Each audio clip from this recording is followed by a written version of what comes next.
Welcome to the debate. When we think of the great architectural masterpieces of antiquity, especially religious sites, we usually envision these environments of profound reverence. Oh, absolutely. Like total monastic silence. Right, exactly. We picture silence, we imagine, the faint echo of a chant or the quiet murmur of prayer. But if you were to actually step into the first century Herodian temple in Jerusalem during Passover, well, that peaceful image would instantly shatter. Yeah, it would be sensory overload. Completely. You wouldn't hear silent meditation. You'd be hit by the deafening bleating of thousands of sheep, the sharp clinking of foreign coins, and just this aggressive, chaotic shouting of merchants. Which brings us to today's topic. For those of you studying theology with us, we're looking at one of the most provocative accounts in the New Testament, which is the temple cleansing in John 2. And it really is a dramatic scene. I mean, Jesus actually fashions a whip. Right. So when Jesus fashioned that whip of cords and drove the merchants from the complex, our central question is this: was he primarily attacking systemic, corrupt economic greed? Or, and this is where we divide, was he confronting a noisy business activity that created a ritual distraction, essentially preventing the marginalized from worshiping? It's a massive distinction to make, especially when we look at the historical and biblical texts. It is. And as New Testament history scholars, we have different takes. I hold the perspective that Jesus' actions were primarily targeting the noisy distraction that destroyed the ritual purity of the space and completely blocked Gentile worship. Right. And as a fellow New Testament scholar, I represent the opposing view here. I argue that Jesus was militantly attacking systemic economic greed, specifically dismantling how the temple apparatus exploited the poor and marginalized under the really intense pressure of Roman occupation. Okay, so let me just lay out the foundation for why the spatial desecration is the core issue here. Jesus was motivated by a profound theological zeal for the purity of the worship space itself. And to understand this, we have to look at the exact geography of where this market was taking place. You're talking about the court of the Gentiles. Exactly. The Herodian temple grounds were highly segregated. The merchants and the money changers were set up in the outer court, the court of the Gentiles, and this court was separated from the inner courts by a stone lattice barricade known as the soreg. Yeah, the mourning wall. Right, and this wasn't just like a polite decorative fence. It literally had warning signs carved into the limestone blocks in both Greek and Latin, threatening death to any foreigner who crossed it. Which is a terrifying context for worship. Right. So this outer court, it was the absolute only place on earth where non-Jews could legally come to pray to the God of Israel. And here's the thing. There's actually very little historical evidence that these merchants were corrupt companions in graft or that they were, inherently price gouging. Well, I wouldn't say there's little evidence of corruption, but Let me just finish this thought. The primary issue is that the mere presence of bleating sheep, oxen, and commerce turned the one place meant for Gentile prayer into a chaotic barnyard. Jesus was destroying a distraction.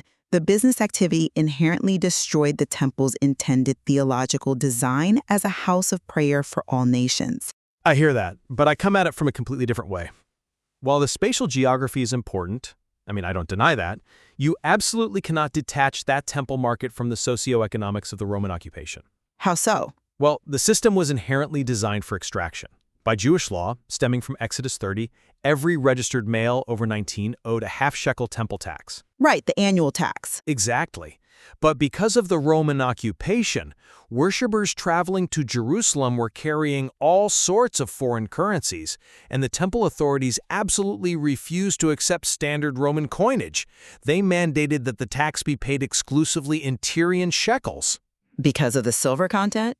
Yes, but here is the profound irony, and really the mechanism of the greed.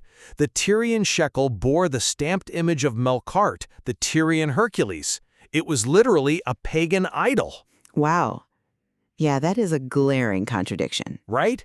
Yet the Sadducees, these aristocratic priests who controlled the Temple Mount, demanded this specific coin. Why? Because the Tyrian shekel had a 94% silver purity. They were willing to completely overlook the second commandment against graven images just to maximize their silver intake. So they compromised theology for profit. Exactly. And to facilitate this, the money changers held a monopoly on the exchange rate. charging a premium fee. Furthermore, consider the animal merchants. Leviticus allows the poor to substitute doves for a lamb if they can't afford one. Yeah, the provision for the poor. Right, and when Jesus enters, he specifically targets the money changers' coins, pouring them out, and he overturns the tables of the dove sellers. I mean, he is physically dismantling the machinery that extracts wealth from the most vulnerable worshipers. Okay, I see why you're drawn to the socioeconomic angle, especially with the hypocrisy of the Tyrian shekel. That's a strong point. But I'm not convinced by that line of reasoning because it assumes the transaction itself was the primary sin, rather than the location of the transaction. You think the location is that much more important? I do. Let me give you an analogy, especially for our college audience listening. Imagine setting up a loud, chaotic stock exchange floor in the very center of a university library during finals week. That sounds like a nightmare. Exactly.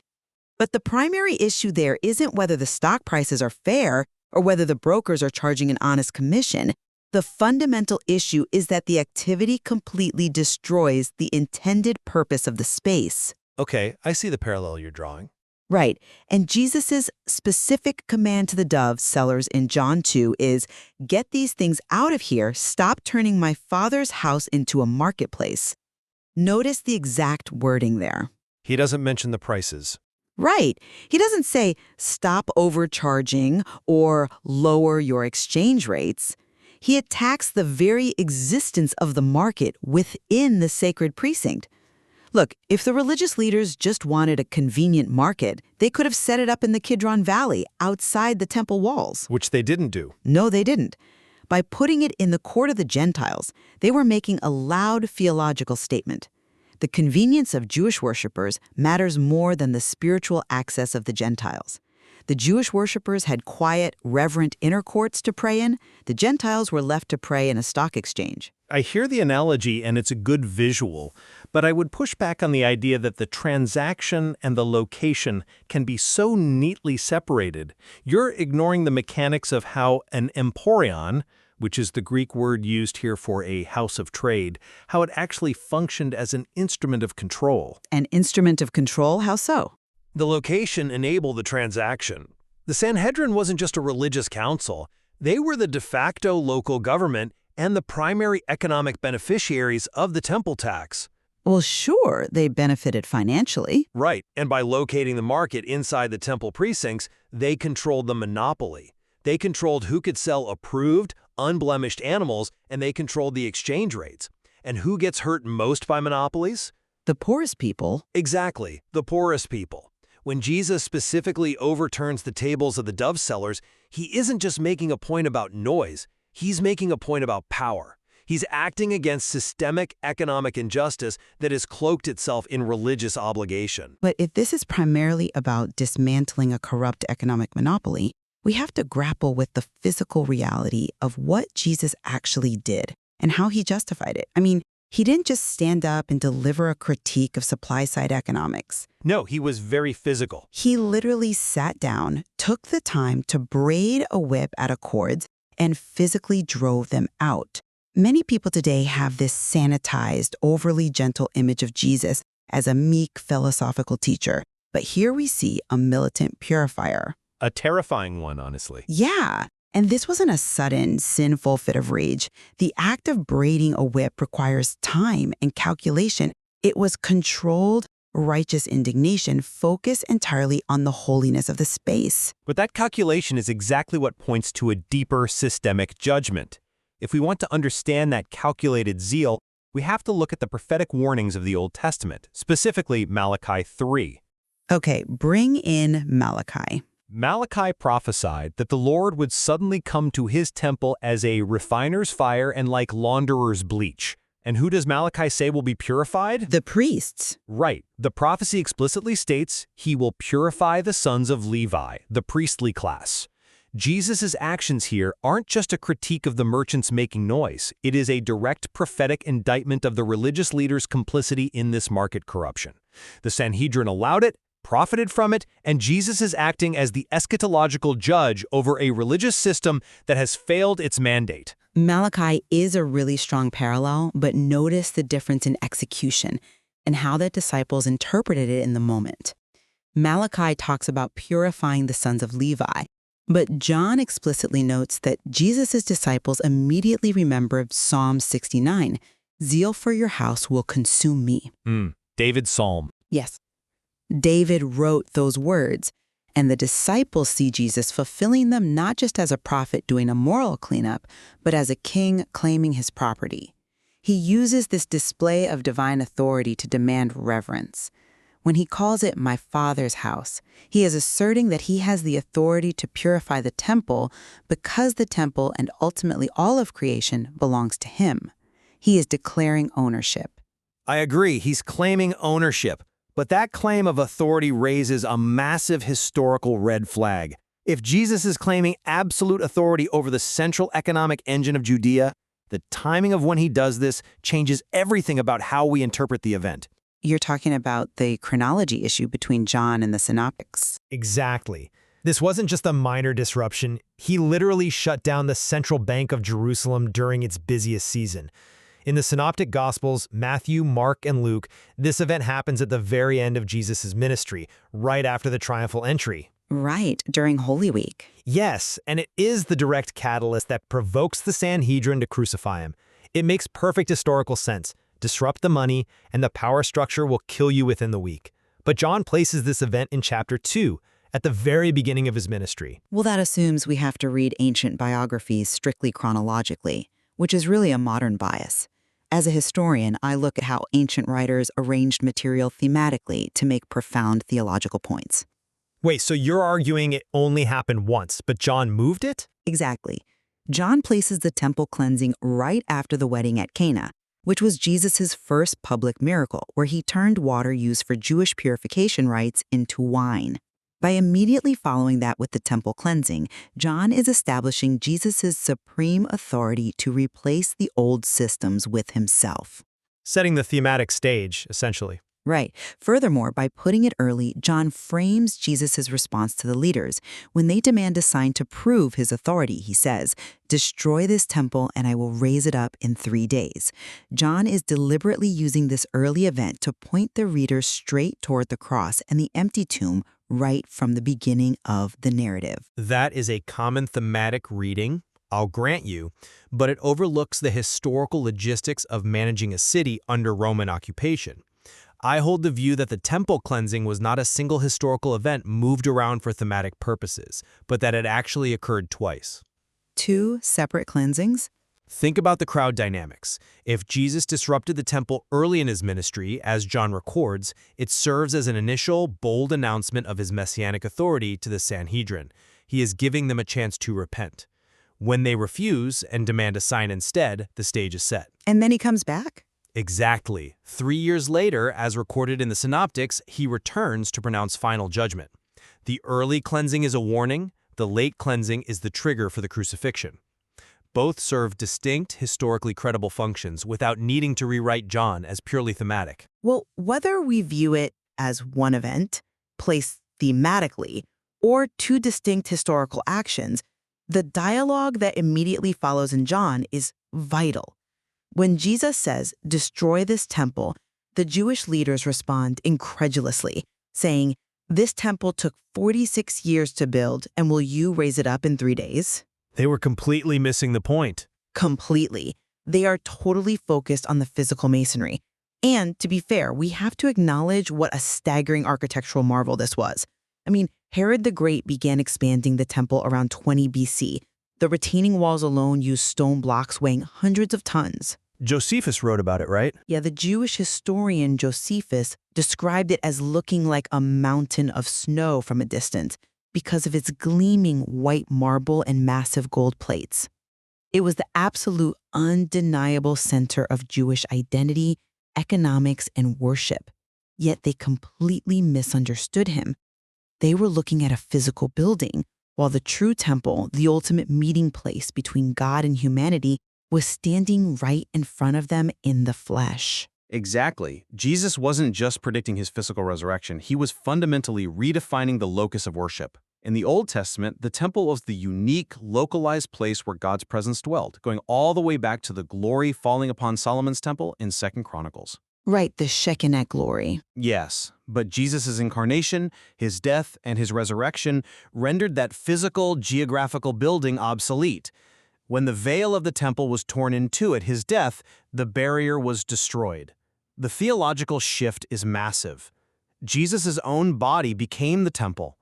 And the Apostle Paul extends this logic remarkably in 1 Corinthians, declaring that the believer's body is now the temple of the Holy Spirit. Right. And this is where the historical debate hits our modern reality. Because if God's Spirit no longer dwells in buildings made by human hands, but resides in the minds and bodies of believers, then how we manage our own internal temples becomes the critical issue of personal holiness. That's a huge leap for a lot of students to make, but a necessary one. It is. I want to bring in a perspective from historical church traditions here. The 19th century Bishop J.C. Ryle actually reflected on this passage and noted that bringing worldly matters into a space professed for worship is profoundly offensive to the nature of Christ. So if we apply that to the theological students studying this today, the question becomes, how are we commercializing our own faith spaces? What are the merchants occupying our minds? It's an interesting question. But I would argue the primary threat to the modern internal temple isn't necessarily commercialization in the sense of selling physical wares or seeking financial gain. The modern equivalent of the court of the Gentiles isn't a literal bazaar, it is the attention economy. Oh, that's a good point. We're drowning in a completely different kind of noise. Think about the sensory overload of that first century courtyard, the bleating animals, the shouting, the clinking coins. Today, algorithms are explicitly designed to monetize our attention, keeping us in a state of constant digital distraction. Just scrolling endlessly. Exactly. If Jesus was outraged that the physical noise of commerce prevented the marginalized from connecting with God, what do we make of the constant digital noise we willingly invite into our own minds? It crowds out any capacity for silence, meditation, or reverence. That reframes the issue brilliantly, honestly. Worship requires focus, and distraction is the enemy of focus. If our internal space is cluttered with the constant ping of notifications, anxieties about status or just the endless consumption of superficial entertainment, we have effectively set up tables for the money changers in our own minds. And nobody forced us to do it. We invited them in. Right. And overturning those tables requires the same kind of calculated zeal Jesus demonstrated. It means recognizing that our minds are prone to drift.